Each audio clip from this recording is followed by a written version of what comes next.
नमस्कार, मैं हूं सुधीर चौधरी और डीएनए में आपका स्वागत है। क्या आप चाहते हैं कि आपके बच्चों को स्कूल में देश के बड़े सांप्रदायिक दंगों के बारे में पढ़ाया जाए? क्या दंगों की पढ़ाई से हमारे देश के बच्चे बेहतर समाज का निर्माण कर पाएंगे? ये सवाल आज हमें बहुत चुभ रहे हैं। हमारे देश में हर वर्ष करीब 700 दंगे होते हैं, इसलिए हमें लगता है कि दंगों की पढ़ाई अपने आप में एक तरह का प्रदूषण है और इससे युवा पीढ़ी को किसी तरह का कोई फायदा नहीं होता। और यही वजह है कि आज हम देश की अगली पीढ़ी को नुकसान पहुंचाने वाले शिक्षा प्रदूषण का डीएनए टेस्ट करेंगे। हम आपको इस किताब के बारे में बताएंगे जो भारत के कुछ चुनिंदा दंगों को धर्म के चश्मे से देखना सिखा रही है। हमारा मानना है कि दंगों में पूरे समाज का नुकसान होता है, किसी एक धर्म का नहीं। दंगों में इंसान मारे जाते हैं, किसी एक धर्म के लोग नहीं। इसलिए अलग अलग दंगों को धार्मिक आधार पर बांटकर पाठ्यक्रम में शामिल करना एक तरह का नैतिक अपराध है। इन्हीं सवालों के आधार पर आज हम एक गहरा विश्लेषण करेंगे। जी न्यूज की टीम ने इस खबर को लेकर ग्राउंड रिपोर्टिंग की है। आज आपको इसे मिस नहीं करना चाहिए। यह रिपोर्ट हमारी शिक्षा पद्धति को दुरुस्त करने का एक प्रयास है। इसके बाद हम आपको नोटबंदी के मुद्दे पर सुप्रीम कोर्ट और सरकार के बीच हुए एक संवाद के बारे में बताएंगे। आज सुप्रीम कोर्ट ने नोटबंदी से जुड़ी हुई परेशानियों को लेकर सरकार से कई मुश्किल सवाल पूछे हैं। आप इसे नोटबंदी वाला क्वेश्चन पेपर भी कह सकते हैं, जिसके जवाब देने की कोशिश सरकार ने की है। यह पूरा संवाद आज एक विश्लेषण की मांग कर रहा है और इसके साथ ही हम आपको 500 रुपए के पुराने नोट की अंतिम यात्रा में लेकर चलेंगे, क्योंकि आज 500 रुपए के पुराने नोट का आखिरी दिन है। इस मौके पर हमने 500 रुपए के नोट की एक आत्मकथा भी तैयार की है जो आज आपको जरूर देखनी चाहिए। और आज हम आपको देश के उस जिले में लेकर चलेंगे जो खुले में शौच की समस्या से लड़ने के लिए जी जान से जुटा हुआ है। यह ऐसा जिला है जहां सार्वजनिक शौचालय का इस्तेमाल करने के लिए लोग सुबह 3 बजे से ही लाइन में लग जाते हैं और कई बार तो नंबर आते आते 2 घंटे बीत जाते हैं। आप खुद ही सोचिए, नोटों की लाइन में खड़े होना तो फिर भी आसान है, लेकिन शौचालय की लाइन में खड़े होना बहुत मुश्किल होता है। फिर भी जिन लोगों के घर में शौचालय की सुविधा उपलब्ध नहीं है वो ऐसी लाइनों में लग रहे हैं, चाहे इसके लिए उन्हें थोड़ी परेशानी ही क्यों ना झेलनी पड़े। ये स्वच्छ भारत अभियान का एक बड़ा संघर्ष है जिसके बारे में आज पूरे देश को जानना चाहिए। लेकिन आज का डीएनए टेस्ट शुरू करने से पहले देखते हैं आज की तमाम बड़ी खबरें नॉनस्टॉप न्यूज में। नोट बैन से हो रही दिक्कतों के समाधान के लिए अब ज्यादा से ज्यादा 500 रुपए के नोट छापे जा रहे हैं। इसके अलावा जहां जरूरत ज्यादा है वहां तक विमानों और हेलीकॉप्टर से नए नोट पहुंचाए जा रहे हैं। आर्थिक मामलों के सचिव शक्तिकांत दास ने जानकारी दी कि लोग 2000 के नोटों का सर्कुलेशन कम कर रहे हैं, इसीलिए छोटे नोटों की छपाई ज्यादा की जा रही है। सरकार के मुताबिक 100, 50 और 10 के नोट पिछले हफ्ते में पहले के मुकाबले 3 गुना ज्यादा छापे गए हैं। 80,000 करोड़ के 100 के नोट छापे गए हैं ताकि छोटे नोटों की कमी ना हो। 30 दिसंबर तक चलन में 50% नए नोट होंगे। छोटे शहरों और गांवों में ज्यादा से ज्यादा नए नोट पहुंचाने की कोशिश की जा रही है। 2 लाख से ज्यादा एटीएम नए नोटों के हिसाब से रीसेट कर लिए गए हैं। So we have already advised the banks कि आप एटीएम में जो कैश सप्लाई करते हैं, जो कैश लोडिंग करते हैं, उसको तुरंत आप जारी रखिए and don't sort of starve any ATMs. So इसको रेगुलरली हम लोग मॉनिटर कर रहे हैं। कैशलेस लेन देन को बढ़ावा देने के लिए नरेंद्र मोदी सरकार ने आज 2 इनामी योजनाओं की शुरुआत की। आम लोगों के लिए सरकार ने लकी ग्राहक योजना शुरू की है। योजना के तहत लकी ड्रॉ निकाला जाएगा। लकी ड्रॉ की रकम 25 लाख रुपए से 1 करोड़ रुपए तक होगी। 15,000 ग्राहकों को हर रोज 1,000 रुपए का इनाम दिया जाएगा। सरकार ने कारोबारियों के लिए भी डिजी धन व्यापार योजना के तहत एक हफ्ते में 7,000 व्यापारियों को 50,000 रुपए तक का इनाम दिया जाएगा। सरकार ने इनामी योजनाओं के लिए 340 करोड़ रुपए का बजट रखा है। 25 दिसंबर को पहला ड्रॉ, जबकि 14 अप्रैल 2017 को मेगा ड्रॉ निकाला जाएगा। 25 दिसंबर से रोज 15,000 विजेताओं का चयन होगा। हर विजेता को 1,000 रुपए का इनाम दिया जाएगा। सरकार की ये योजनाएं 100 दिनों तक चलेंगी।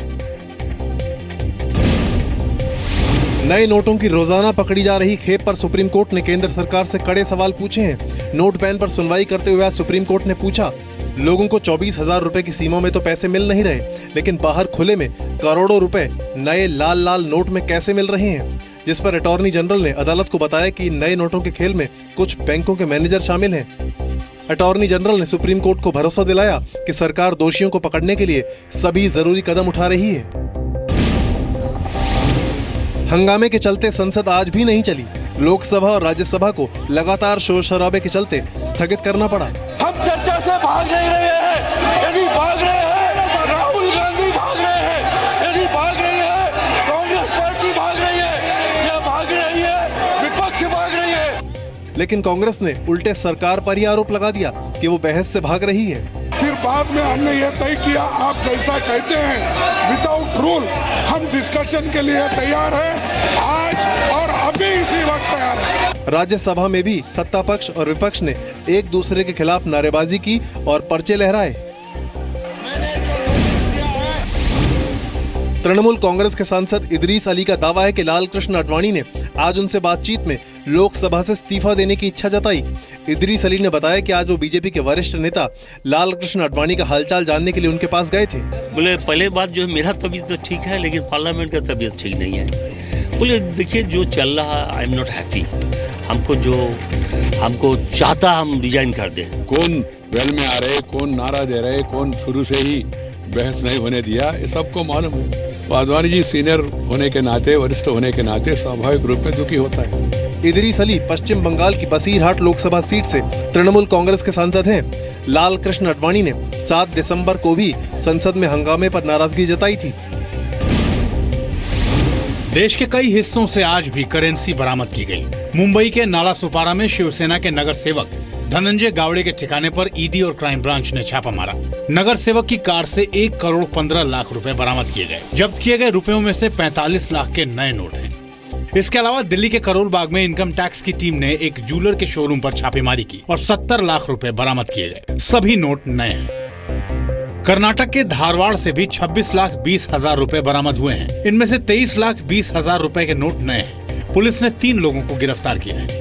गुवाहाटी में पुलिस ने 5 लाख 58 हजार रुपए के नए नोटों के साथ 2 लोगों को गिरफ्तार किया। मुंबई के पास कल्याण में पुलिस ने 21 लाख रुपए जब्त किए। इनमें से 16 लाख रुपए 2000 और 500 के नोट हैं। पश्चिम बंगाल के सिलीगुड़ी में पुलिस ने 2000 रुपए के नए नोटों में 2,54,000 रुपयों के साथ 5 लोगों को गिरफ्तार किया। सरकार ने कहा है कि डिजिटल पेमेंट के लिए इस्तेमाल किए जा रहे कुछ ई वॉलेट्स पूरी तरह सुरक्षित नहीं है। आईटी सेक्रेटरी अरुणा सुंदरराजन ने आज कहा कि लोग ई वॉलेट में पूरी सुरक्षा तो चाहते हैं, लेकिन वॉलेट की सिक्योरिटी के एक से ज्यादा लेयर्स हों तो इसे पसंद नहीं करते। आईटी मंत्रालय का कहना है कि जैसे जैसे साइबर ट्रांजैक्शन बढ़ेगा, इसकी सुरक्षा में सेंध लगाने की कोशिश भी बढ़ेगी। इसे लेकर सरकार मुस्तैद है और हालात पर कड़ी नजर रखी जा रही है। नोटबंदी के बाद देश में डिजिटल ट्रांजैक्शन 400 से 1000% तक बढ़ गया है।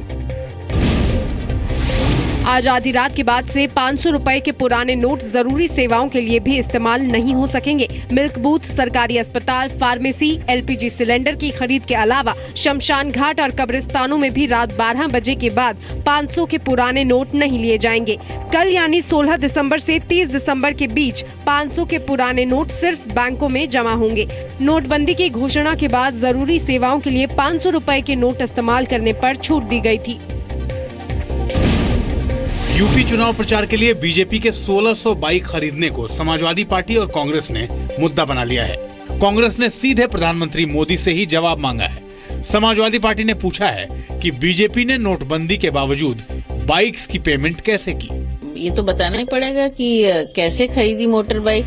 और अब तो 500 और 1000 रुपए के नोट चल भी नहीं रहे पेट्रोल पंप में, तो पेट्रोल वो किस अकाउंट से देने वाले हैं, क्योंकि बीजेपी वालों ने कहा है कि उनका सारा पैसा जो है वो अकाउंटेड होता है, वो अकाउंट से आता है। हमारा आरोप है सीधे सीधे देश के प्रधानमंत्री जी के ऊपर, बनारस के सांसद के ऊपर, ये इतने पैसे कहाँ से लाए और कहां से इतनी गाड़ियां आपने खरीदी है? चुनाव के पहले ये नोटबंदी के पहले खरीदा या नोटबंदी के बाद खरीदा?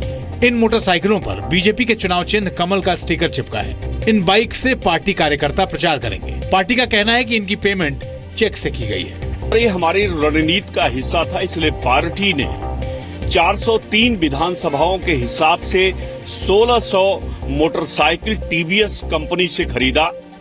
उसका भुगतान पार्टी ने चेक में अपने खाते से किया है। मणिपुर में उग्रवादी हमले में आज एक पुलिस कमांडो समेत 3 पुलिसकर्मी शहीद हो गए। हमला चंदेल जिले के पर्वतीय इलाके लोकचाओ और बोंगयांग में हुआ। शहीद होने वाले पुलिसकर्मी रोड ओपनिंग पार्टी के थे। उग्रवादियों ने पुलिस टीम पर घात लगाकर हमला किया। मणिपुर सरकार ने शहीद पुलिस वालों के परिवार वालों को 5-5 लाख रुपए का मुआवजा देने की घोषणा की है। सुप्रीम कोर्ट ने सभी हाईवे पर शराब की बिक्री पर रोक लगा दी है। कोर्ट ने सभी नेशनल हाईवे और स्टेट हाईवे पर शराब की दुकानें पूरी तरह से बंद करने की तारीख 1 अप्रैल तय की है। इन शराब की दुकानों के लाइसेंस का 1 अप्रैल के बाद रिन्यूअल नहीं होगा। Might stop drivers from drinking from the national highway on the shops near the national highways. So the Supreme Court has directed all the shops to be closed from 1st of April.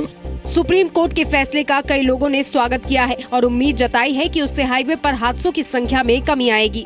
Supreme court ने यह जो निर्णय दिया है, अब इसके बाद सड़क के किनारे शराब पी के वाहन चलाने वालों की संख्या घटेगी।